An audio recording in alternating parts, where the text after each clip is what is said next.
What you want is not the problem. Your relationship with wanting is. Stoicism was built for this exact struggle. You spend much of your life believing that what you want lies just beyond your reach. Not because you are incapable, but because something unseen keeps shifting the ground beneath your feet.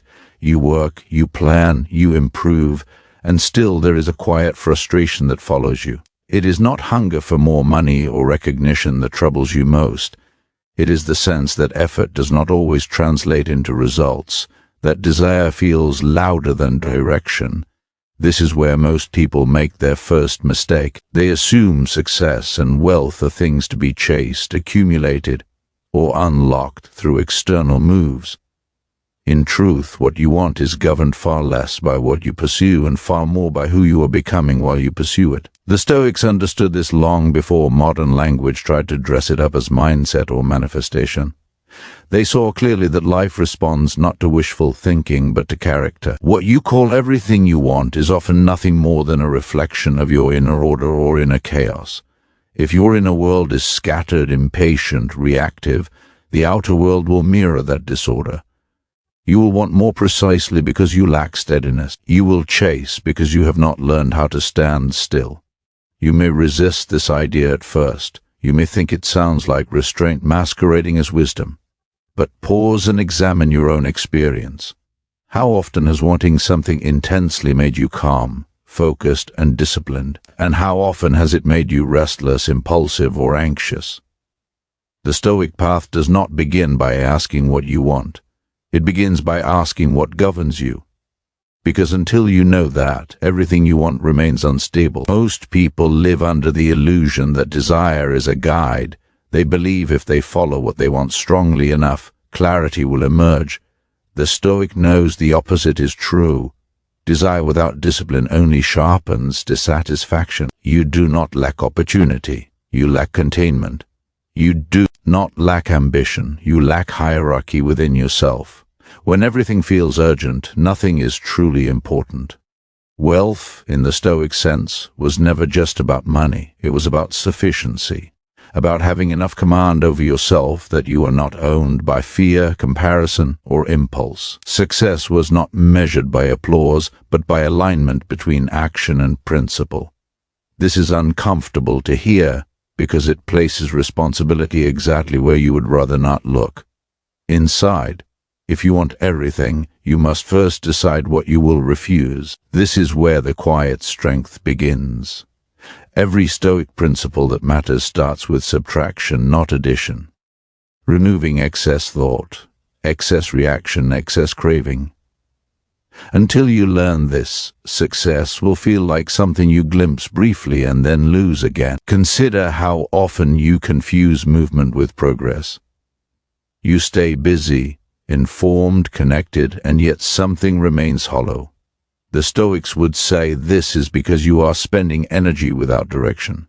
Discipline is not about doing more. It is about doing less, better, and with full awareness.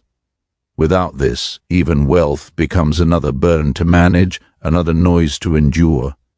You want everything, but you have not yet learned how to want properly. Most people want outcomes without wanting the internal order required to sustain them. They want freedom without self-control, comfort without restraint, recognition without silence.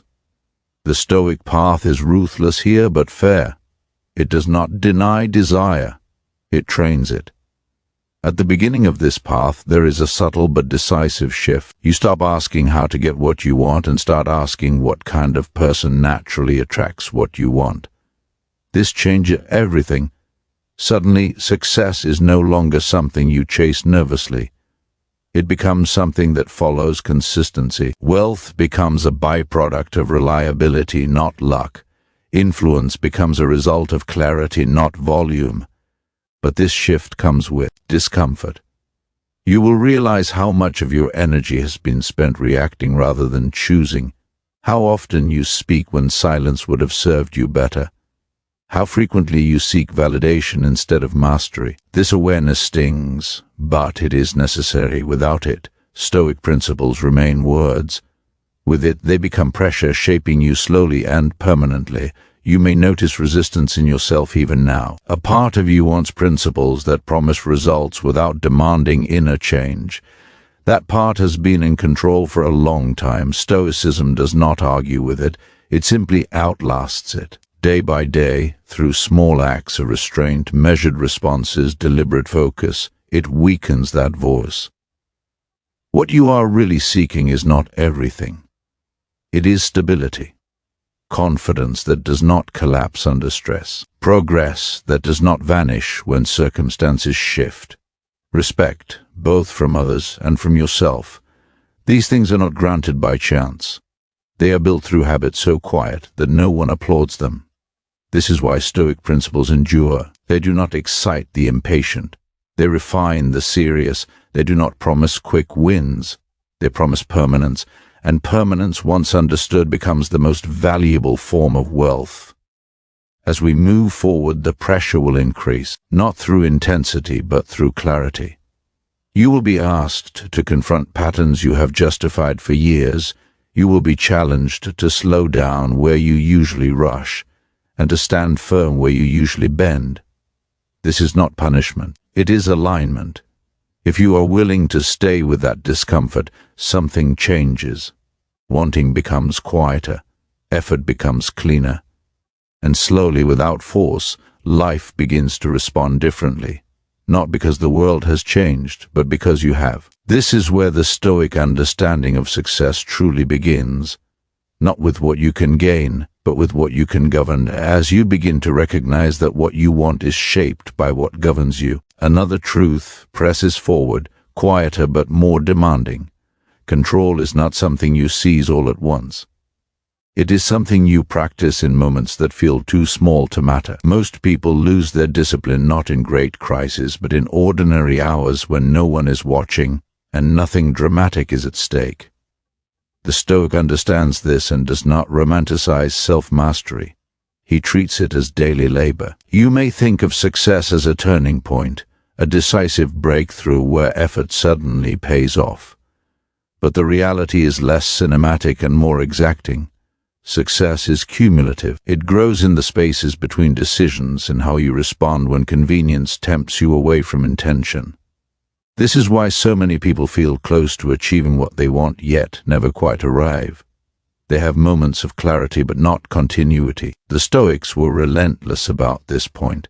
They believed character was not revealed by what you claimed to value, but by what you consistently practiced under mild pressure. When the choice is easy, everyone appears disciplined. It is when you are tired, bored, or unobserved that your true priorities show themselves. Wealth and success follow those priorities with indifference. They amplify what is already there. You may notice how often you negotiate with yourself, small compromises that seem harmless in isolation, but accumulate quietly. One delayed responsibility, one emotional reaction excused as stress, one decision postponed because it feels uncomfortable. None of these destroy you outright. Together, they erode your authority over your own life. And without that authority, wanting more only sharpens frustration. Stoicism does not demand perfection. It demands honesty. It asks you to see where your discipline fails without flinching or dramatizing it. This is harder than it sounds. Many people would rather judge themselves harshly than observe themselves accurately. Harsh judgment feels productive, but it rarely leads to change. Clear observation does. When you begin to observe yourself without excuses, patterns emerge. You see where impulse overrides intention, where emotion hijacks reason, where you seek comfort instead of progress. These patterns are not moral failures. They are signals. They show you where your internal order breaks down. The Stoic treats these moments as training data, not as reasons for shame. This is where mindset becomes something more than a slogan. It becomes the structure through which you interpret discomfort. Instead of asking how to avoid resistance, you ask how to meet it properly. Instead of seeing obstacles as interruptions, you see them as information. This shift alone changes how success responds to you, not because the world rewards philosophy, but because disciplined interpretation leads to disciplined action. You may resist this at first, Discipline often feels like deprivation when you are accustomed to indulgence. But over time, something reverses. Indulgence begins to feel heavy. Discipline begins to feel light. You start to notice how emotional restraint preserves energy rather than suppressing it. How silence clarifies thought rather than isolating you. How delayed gratification creates confidence instead of frustration. Most people believe wealth requires aggressiveness. The Stoic knew it requires steadiness. Aggressiveness burns resources, relationships, and attention. Steadiness compounds them. A person who can regulate his reactions can regulate his choices. A person who can regulate his choices can build without constantly repairing damage. You may ask where desire fits into this picture. The Stoic does not eliminate desire. He disciplines it. Desire becomes a compass rather than a storm. You want less, but you want it more clearly. This clarity is rare, and because it is rare, it becomes valuable. Opportunities recognize it. People trust it. Circumstances align with it more often than you expect. But none of this happens quickly. The mind resists being reordered. Old habits argue loudly. They present urgency where none exists. They insist that now is different, that this compromise is justified. The Stoic response is calm and repetitive. You return to principle without debate. You do not negotiate with impulses. You observe them, acknowledge them, and choose deliberately. Over time, this repetition builds something deeper than motivation. It builds identity. You begin to see yourself as someone who does not act on every urge, who does not speak from every emotion, who does not chase every opportunity. This identity becomes self-reinforcing. You act with restraint because that is who you are becoming, not because you are forcing yourself. This is how success starts to feel different. It no longer feels fragile or borrowed. It feels earned in a way that does not depend on external validation. Wealth, in whatever form it takes for you, stops being something you fear losing. You trust yourself to rebuild because you have built the discipline that made it possible in the first place. As this internal order strengthens, something subtle happens. The world stops feeling chaotic. Not because it has changed, but because you are no longer reacting to it blindly. You respond with measure. You choose with awareness. And slowly, almost imperceptibly, life begins to offer you what you once chased desperately. This is not a reward, it is a consequence. As your discipline settles into identity rather than effort, you begin to encounter a more difficult challenge. It is not the lack of control, but the temptation to misuse it. Many people gain a measure of self-mastery and then turn it outward, seeking advantage over others rather than alignment within themselves. The Stoics warned against this quietly, knowing that power without restraint corrodes faster than weakness. At this stage, success becomes dangerous. You may notice that as you gain clarity, opportunities multiply. People listen more closely. Your presence carries more weight. The temptation is to confuse influence with entitlement, to believe that because you have earned discipline, you deserve ease. This is where many lose what they have built, not through excess, but through subtle arrogance. Stoicism insists on humility not as virtue signaling, but as protection. When you forget that discipline is maintained, not possessed, you loosen your grip. You begin to react where you once chose. You speak where silence would have preserved strength. You pursue more not because it aligns with principle, but because it flatters identity. You must understand this clearly. Wanting everything does not mean collecting endlessly.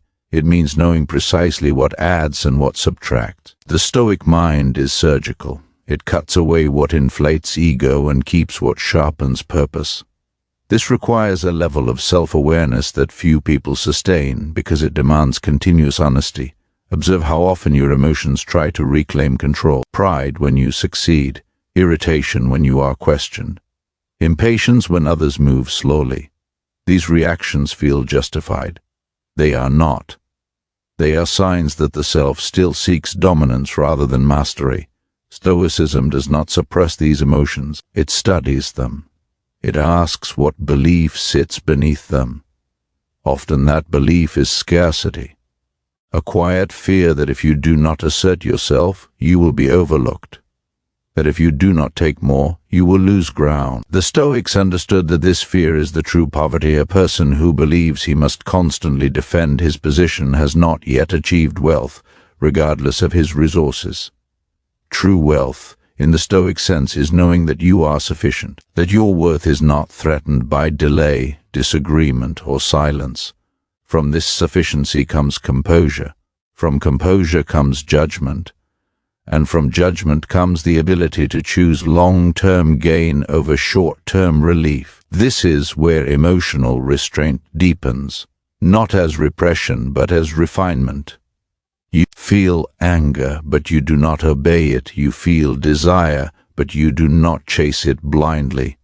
You feel ambition, but you do not let it dictate your pace. This restraint preserves clarity, and clarity preserves progress. Many people mistake intensity for commitment. They believe that wanting something badly enough justifies reckless pursuit. The Stoic sees intensity as something to be governed, not unleashed. A fire that is controlled heats a home. A fire that is not controlled consumes it. Your ambition is no different. As you continue, you may notice that your relationship with time changes. You become less hurried. Deadlines matter, but panic does not. You understand that most losses come not from waiting, but from rushing. This patience is often misunderstood by others. They may call it hesitation. Let them. The Stoic does not rush to prove wisdom. Success that lasts requires this patience. Wealth built on haste collapses under pressure. Influence gained through force breeds resistance. Stability, however, invites trust. People move toward what feels grounded. Opportunities favor those who do not chase them with desperation. You may feel a strange loneliness here. As you detach from reactive patterns, fewer people mirror your pace. Conversations feel noisier. Drama feels hollow. This is not isolation. It is differentiation. You are no longer moving with the crowd, and the crowd notices. The Stoics accepted this as a cost worth paying. Inner order often creates outer distance, but that distance protects your focus.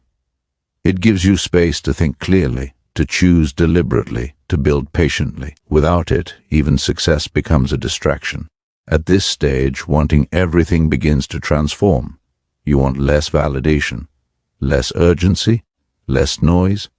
What you want instead is precision, control over your time, integrity in your actions, consistency in your habits.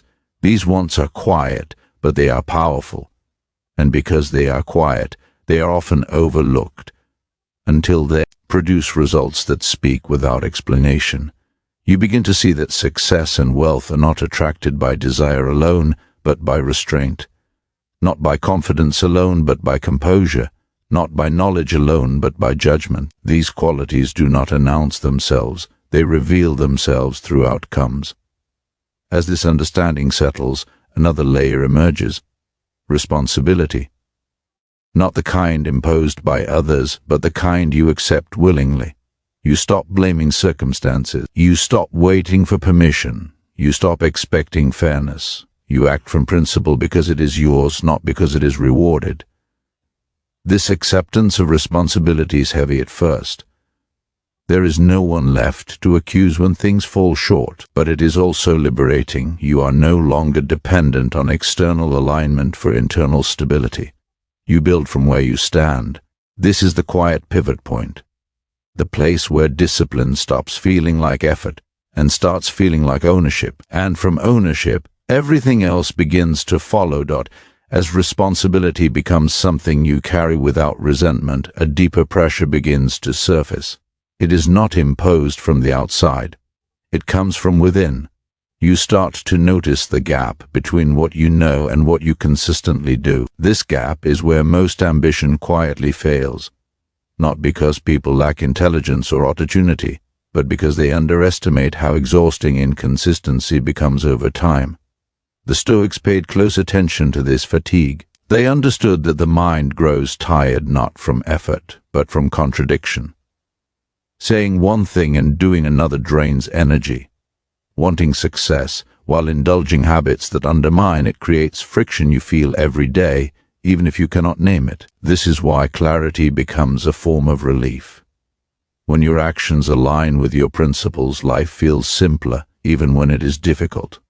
You may find yourself confronted by choices that once felt neutral but now feel heavy. How you spend your mornings, what you tolerate from others, what thoughts you allow to linger unchecked. These decisions no longer feel small because you see their cumulative weight. This awareness can be uncomfortable. It removes the illusion that success is blocked by complexity. Often, it is blocked by avoidance. Avoidance takes many forms. Sometimes it hides behind busyness, sometimes behind entertainment, sometimes behind endless preparation. The Stoic response is unromantic and precise. Do the thing you keep postponing, not dramatically, not perfectly, simply deliberately. Progress respects consistency, not intensity. This is where delayed gratification stops being an abstract virtue and becomes a practical tool. You begin to understand that every time you choose long-term stability over short-term comfort, you are training your mind to trust itself. This trust compounds. It becomes confidence that does not need reinforcement. You no longer need to convince yourself you are disciplined. Your behavior confirms it quietly. Wealth in this sense starts internally. Before it shows up as resources or recognition, it shows up as margin, space in your mind, time in your day, energy in your body. People underestimate how valuable this margin is. They spend it recklessly, then wonder why they feel poor despite their efforts. The Stoics warned against this misuse of energy. They believed attention was one of the most precious resources a person possessed. Where you place it determines what grows. If your attention is scattered, your results will be too. If it is focused, progress becomes almost inevitable. You may notice that your relationship with distraction changes. Things that once pulled you in now feel intrusive, not because you have become rigid, but because you have become intentional. You protect your focus not out of fear, but out of respect for what it produces. This discipline is quiet. It does not announce itself.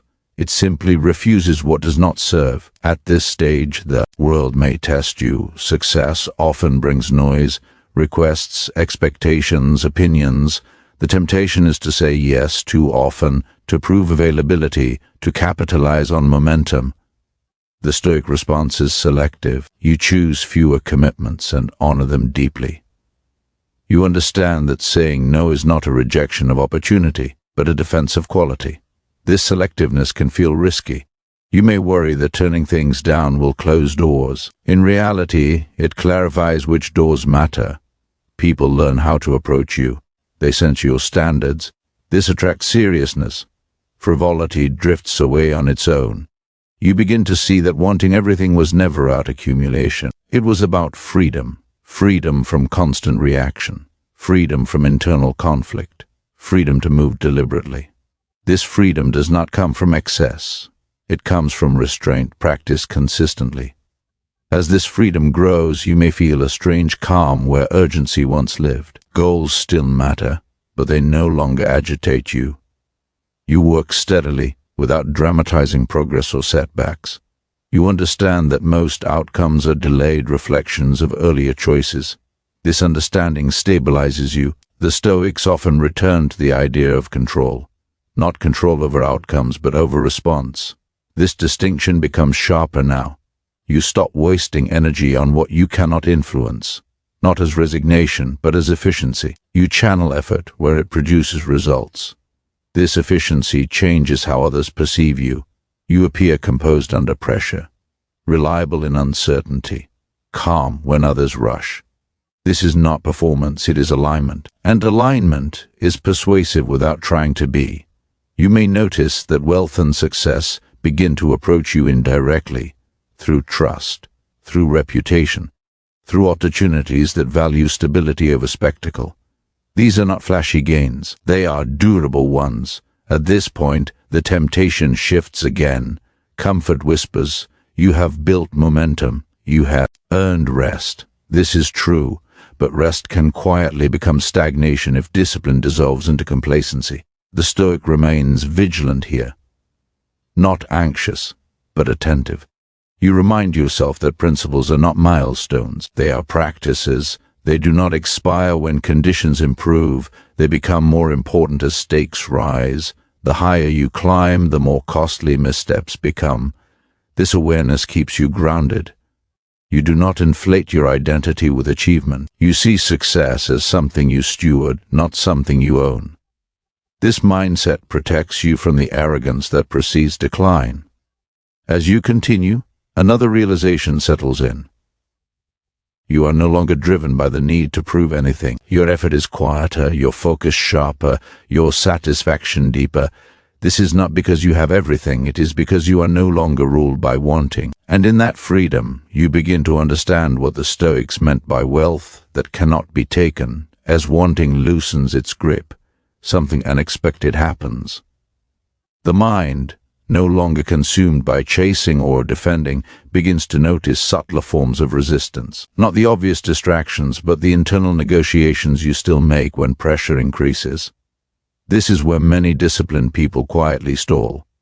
They have learned restraint in calm conditions, but not yet under sustained strain. The Stoics paid careful attention to endurance, not dramatic endurance, but the quiet ability to remain consistent when enthusiasm fades. Anyone can act with clarity when motivation is high. Few can maintain principle when progress feels slow and rewards are invisible. This is where success and wealth truly separate people, not by intelligence or effort, but by patience. You may notice that your greatest challenges now are no longer external, they are internal states. Fatigue that whispers excuses, doubt that disguises itself as realism, comfort that feels reasonable but slowly dulls your edge. None of these announce themselves as threats. They arrive calmly, persuasively, asking only small concessions. The Stoic response is not harsh resistance. It is attentiveness. You learn to recognize these states without obeying them. You accept that motivation is unreliable and stop depending on it. Discipline becomes your baseline, not your peak. You act because action aligns with who you have decided to be, not because you feel inspired. This shift is subtle but decisive. When discipline is tied to emotion, it collapses under pressure. When it is tied to identity, it persists quietly. You no longer ask whether you feel like doing what must be done. You ask whether it is required. This question simplifies life dramatically. At this stage, self-control deepens into self-respect. You do not restrain yourself because indulgence is forbidden. You restrain yourself because it weakens your authority. You understand now that every unnecessary reaction, every careless word, every impulsive decision erodes something valuable. Not reputation, but coherence. Coherence is the quiet alignment between thought, intention, and action. Without it, even success feels scattered. With it, even struggle feels purposeful. The Stoics valued this alignment above comfort because it produced stability that did not depend on circumstances. You may find yourself becoming more selective with emotion itself, not suppressing feeling but choosing when and where it is expressed. You no longer vent for relief. You reflect for clarity. You no longer react to feel powerful. You respond to remain effective. Others may misinterpret this. They may call it coldness or detachment. Let them. The Stoic is not interested in appearances. He is interested in command. Command over impulse.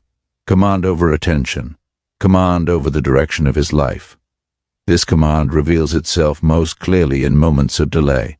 When progress slows, when recognition is absent, when effort seems disproportionate to reward, these moments test whether your discipline is conditional or principled.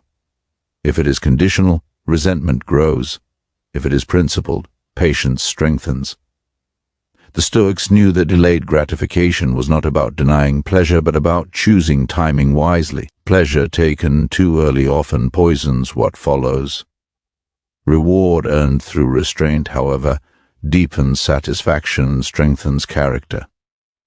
You begin to prefer the latter, not because you are virtuous, but because you are clear. Wealth, in this context, becomes less about accumulation and more about leverage. You learn how to use energy efficiently, how to invest attention where it compounds, how to say no without explanation. These skills quietly increase your influence and reduce waste. You may notice that your inner dialogue changes. It becomes less dramatic, less accusatory. You stop telling yourself stories about unfairness or missed chances. You deal in facts. What can be done? What must be endured? What should be released? This clarity reduces emotional noise and preserves focus. This is also where self-awareness sharpens. You see your limits without shame. You acknowledge weaknesses without defending them. This honesty allows you to structure your life intelligently. You place systems where willpower would fail. You reduce exposure to temptation rather than testing your strength repeatedly. The Stoics were practical in this way. They did not glorify struggle for its own sake. They reduced unnecessary friction. They understood that discipline is easier to maintain when the environment supports it. You begin to apply this wisdom quietly, adjusting routines, boundaries, and expectations. As a result, progress feels steadier, less explosive, more reliable. You stop swinging between extremes of effort and collapse. You find a sustainable rhythm. This rhythm is often unremarkable to others, but transformative to you. The desire for everything continues to fade, replaced by a deeper satisfaction in doing what is necessary well. You no longer measure success by intensity but by consistency. You trust the process because you have seen its effects accumulate. At this point, setbacks no longer threaten your identity. They are data, not verdicts. You adjust and continue. This resilience is not loud. It does not announce itself. It simply persists. You may still want more. Ambition does not disappear, but it is no longer restless. It is anchored. It moves forward without dragging you with it. You guide it. This is the quiet confidence that Stoicism cultivates. Not confidence that demands recognition, but confidence that survives neglect. And from this foundation, the next phase of growth begins, deeper and more demanding than before. By now, the struggle has shifted almost entirely inward. The obstacles are no longer circumstances, people, or lack of opportunity. They are subtler and therefore more dangerous. They take the form of comfort with competence. You know what to do. You can do it well, and because of that, you may begin to coast without realizing it. The Stoics were deeply aware of this danger. They knew that stagnation often wears the disguise of stability. When discipline becomes familiar, it risks becoming automatic. Automatic behavior is efficient, but it can also drift.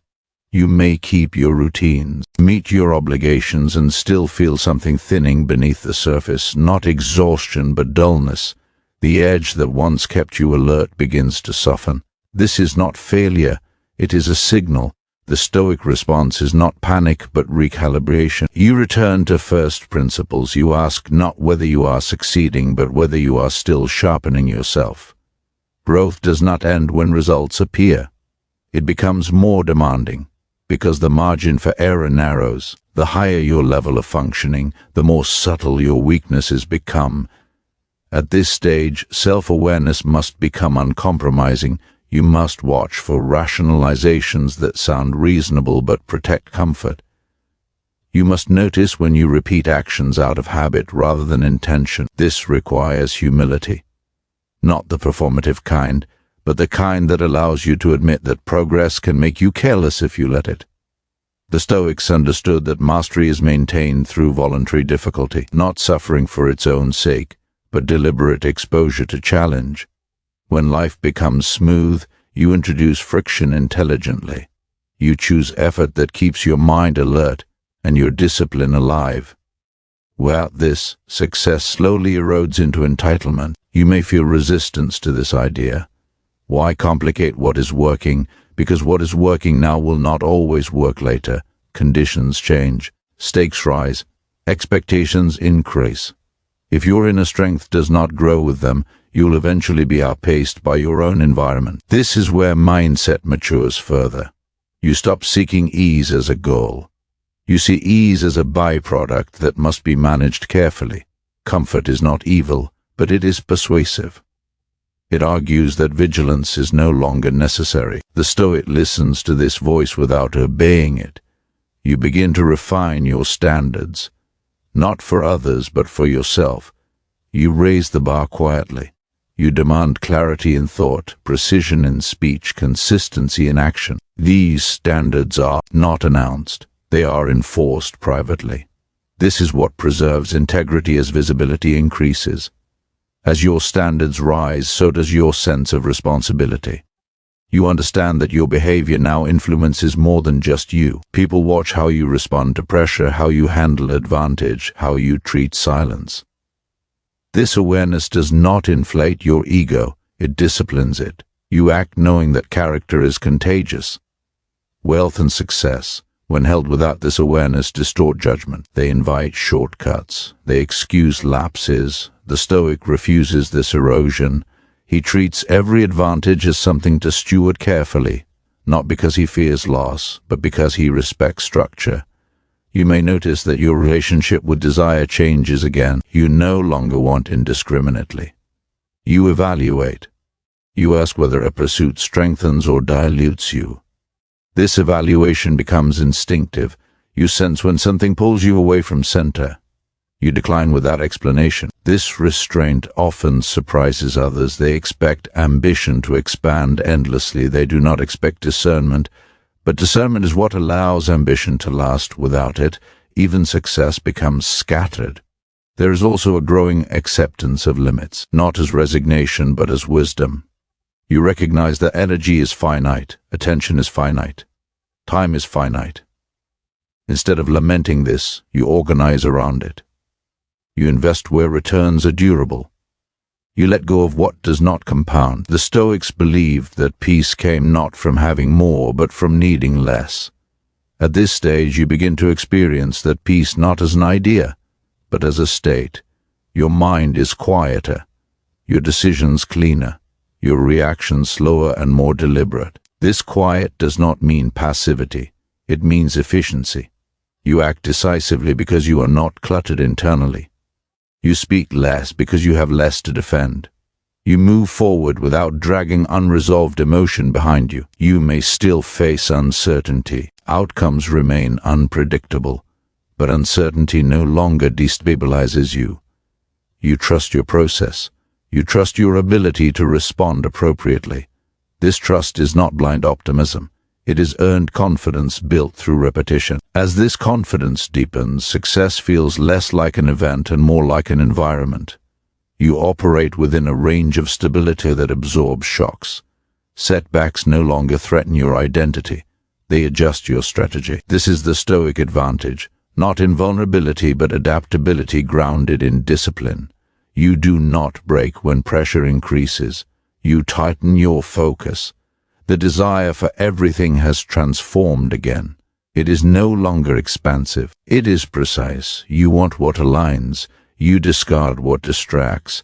This precision is what allows wealth and success to endure without consuming you. And yet, one final test remains, not whether you can build, but whether you can sustain without becoming rigid. This is where the path narrows further, and where the final understanding begins to take shape. As the path narrows, rigidity becomes the next quiet threat.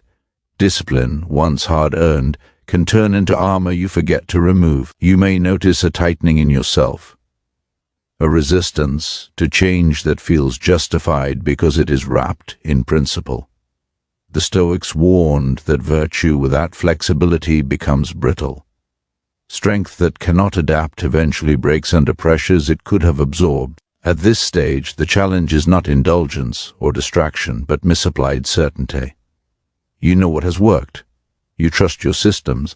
And because of that trust, you may begin to ignore signals that require adjustment. The Stoic mind remains alert here. It understands that principles are stable, but their application must remain responsive to context. You begin to test yourself differently now.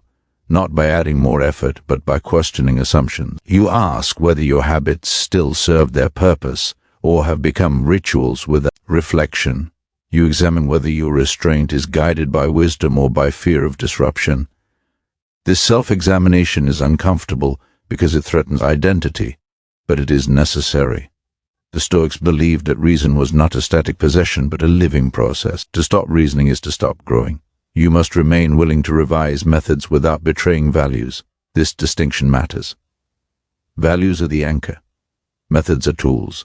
Confusing the two leads to stagnation disguised as consistency. You may notice moments when the world challenges your expectations. A plan fails despite careful execution. A decision produces unintended consequences. The temptation is to defend the plan rather than study the outcome. The Stoic resists this impulse. He does not take feedback personally. He takes it seriously. This openness to correction does not weaken authority. It strengthens it. You demonstrate control not by insisting you are right, but by adjusting without emotional disturbance. This composure is rare. It signals maturity more clearly than confidence ever could. As you continue, you also confront the temptation to withdraw emotionally. Restraint can slip into detachment if left unchecked. You may begin to disengage to preserve calm. The Stoic recognizes this as avoidance, not mastery. True self-control allows engagement without loss of balance, not retreat from complexity. You learn to re-enter situations with clarity rather than armor. You listen without preparing defenses. You speak without seeking advantage. This does not make you vulnerable in the way you once feared. It makes you accurate. And accuracy is power. At this point, success and wealth take on a quieter role. They support your life rather than define it. You use resources deliberately. You allocate time intentionally. You no longer confuse expansion with improvement. Growth becomes selective. You may notice a shift in how others respond to you. They sense that you are not trying to extract anything. Your presence feels settled, conversations slow, decisions clarify. This is not charisma. It is absence of inner conflict. The Stoics understood that influence often comes from what you do not need. When you are not seeking validation, approval, or advantage, people relax around you. They trust your judgment because it is not pressured by desire. This trust creates opportunities that force never could.